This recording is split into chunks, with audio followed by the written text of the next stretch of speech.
ओम ऐं ह्रीं श्रीं त्रिपुर सुंदरिये नमः। आप सभी का हमारे YouTube चैनल पर हार्दिक स्वागत है। आज है गुप्त नवरात्रि का तीसरा दिन। गुप्त नवरात्रि की तीसरी आद्य महाविद्या है त्रिपुर सुंदरी।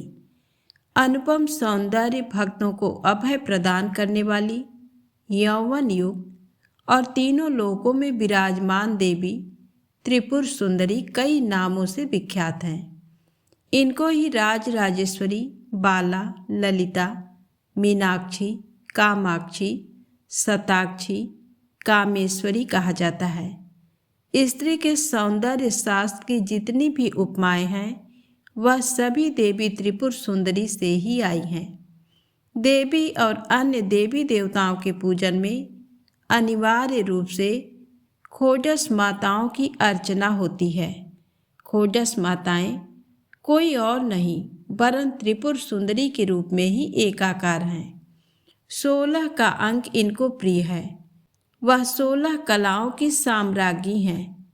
अपनी सुंदरता और मोहकता से इन्होंने देवासुर संग्राम में असुरों को वश में कर लिया था। श्री दुर्गा सप्तशती में शुंभ निशुंभ वध में इनका प्रसंग आता है। देवी अपने अप्रतिम सौंदर्य की छटा बिखेरते हुए पर्वत पर विराजमान हैं। असुर मोहित हो जाते हैं। वह शुंभ और निशुंभ से कहते हैं कि आपके पास समस्त संपत्ति है, निधियां हैं। यदि ये स्त्री रूपी निधि भी आपको मिल जाए तो आप धन्य हो जाएंगे। बारी बारी से चंड मुंड देवी के पास पहुंचते हैं। देवी से कहते हैं कि आप शुंभ और निशुंभ में से किसी का वरण कर लो। देवी कहती हैं कि मैंने तय किया है कि जो मुझे युद्ध में परास्त कर देगा मैं उसी का वरण करूंगी। कालांतर में देवी से युद्ध होता है। चंड मुंड और शुंभ और निशुंभ का वध होता है। सौंदर्य को निधि कहा गया है। सौंदर्य की उपमा श्री लक्ष्मी से होती है। त्रिपुर सुंदरी कमला ही हैं। भगवती 16 प्रकार की कलाओं, 16 प्रकार की मनोकामनाओं और 16 माताओं की प्रतीक हैं। सौंदर्य का अर्थ केवल रूप नहीं है, चारित्रिक गुण भी, सौंदर्य भी इसी श्रेणी में आते हैं। जो हर प्रकार से सुंदर हो वही त्रिपुरारी हैं और वही त्रिपुरा हैं। त्रिपुरा एक कुल की तरह है, जैसे त्रिपुर बाला सुंदरी, त्रिपुर भैरवी और त्रिपुरा। त्रिपुरा की आराधना से ही एक राज्य का नाम ही त्रिपुरा पड़ा। कामाख्या मंदिर और त्रिपुर बाला सुंदरी मंदिर सहित देश में कई स्थानों पर इनके मंदिर हैं।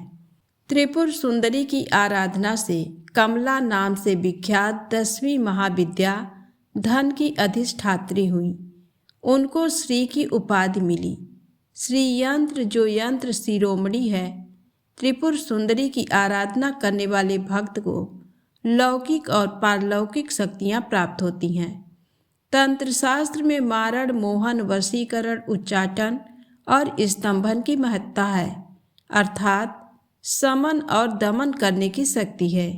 देवी शास्त्र में यही शक्तियां कही गई हैं। अब इसका अर्थ समझें। ये केवल तांत्रिक विद्या नहीं है। मोहक वाणी हो, मधुर हो, दूसरों को वशीभूत करने वाली हो, कटु ना हो और जिसको सुनकर सभी प्रभावित हों, ये पहला सौंदर्य है।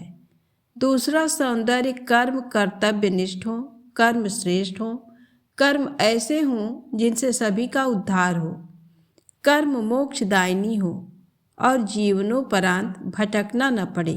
तीसरा सौंदर्य दैहिक, दैविक और भौतिक पदार्थों से इतर सौंदर्य है। इसी में रूप है, जय है, यश है और शत्रुओं का समन है। शत्रु कब बनते हैं? कटुता से, क्लेश से, उपेक्षा से और ईर्ष्या से। इनका समन करना ही सौंदर्य है।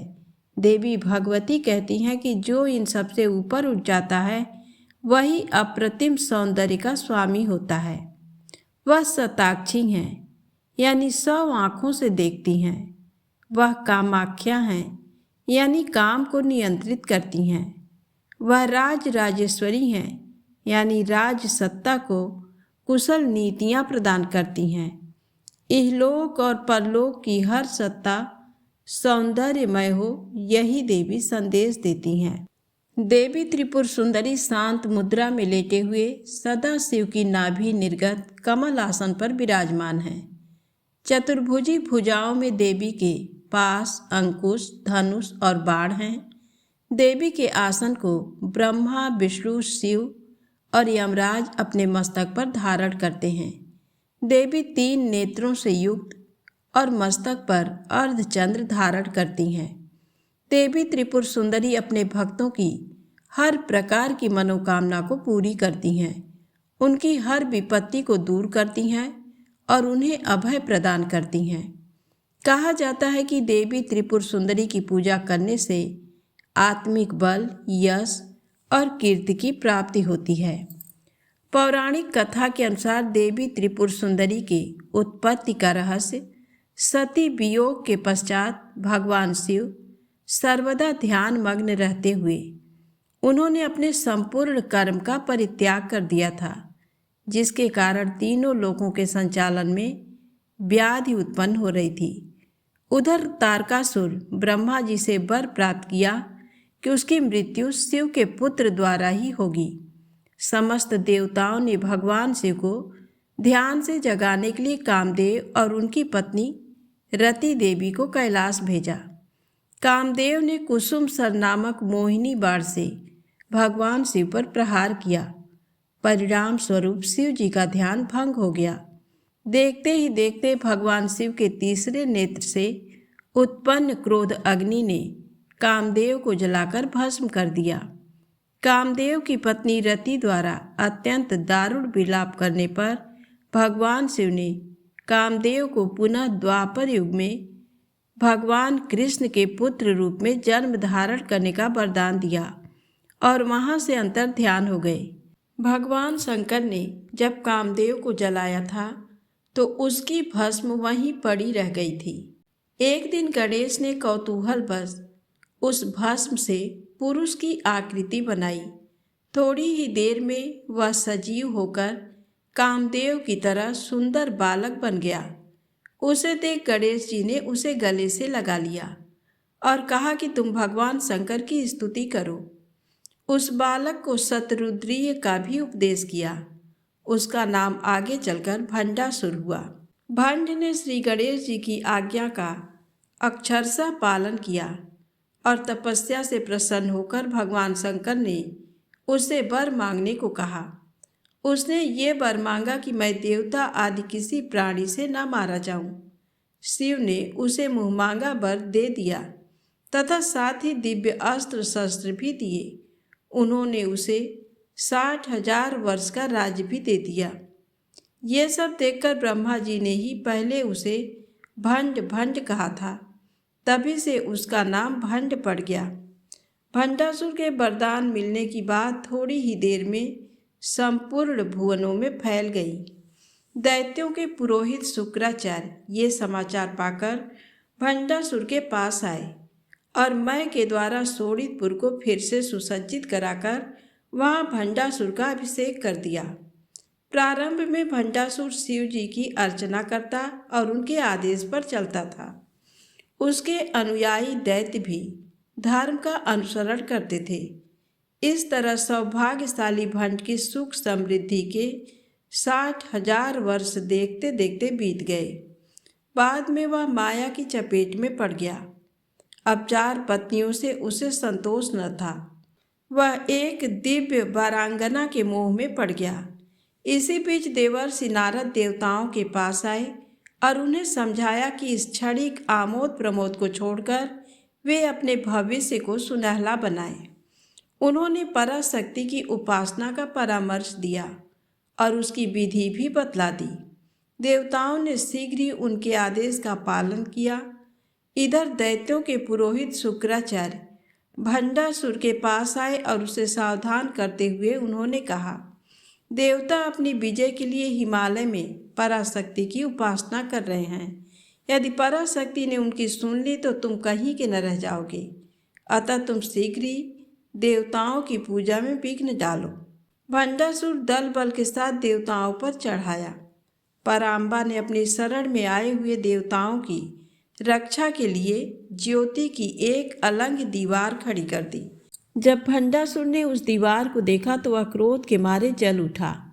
उसने अस्त्र चलाकर उस दीवार को तोड़ दिया, परंतु वह दीवार दोबारा से फिर खड़ी हो गई। तब भंडासुर ने कई प्रकार के प्रयोग कर उस दीवार को फिर से तोड़ा, परंतु वह दीवार फिर से खड़ी हो गई। हार कर भंडासुर अपनी राज्य में वापस आ गया, परंतु उसके भय से देवताओं की दशा दयनीय हो गई और उन्होंने निर्णय किया, या तो माँ अम्बे हमें दर्शन दें या हम भंडासुर के हाथों मारे जाएं। ऐसा सोचकर सभी देवताओं ने माँ अम्बे की कठोर आराधना शुरू कर दी। उनकी आराधना से प्रसन्न होकर माँ अम्बे प्रकट हो गईं। माँ अम्बे का स्वरूप श्रृंगार देवी के रूप में था। सृष्टि की रक्षा के लिए माँ ललिता अम्बे ने भंडासुर के साथ युद्ध किया और युद्ध में भंडासुर ने पाखंड का प्रयोग किया। तब माता ने गायत्री के द्वारा उसका निवारण किया। जब भंडासुर ने समृद्धि नाश अस्त्र का प्रयोग किया तब माँ ने धारण के द्वारा उसे नष्ट कर दिया। जब भंडासुर ने यक्षमा आदि रोग रूपी अस्त्रों का प्रयोग किया तब देवी अम्बे ने अच्युत अनंत गोविंद नाम रूपी मंत्रों से उसका निवारण किया और अंत में माँ अम्बे ने भंडासुर का उद्धार कामेश्वरा अस्त्र की प्रयोग से किया। तो प्रेम से बोले माँ अम्बे की जय हो।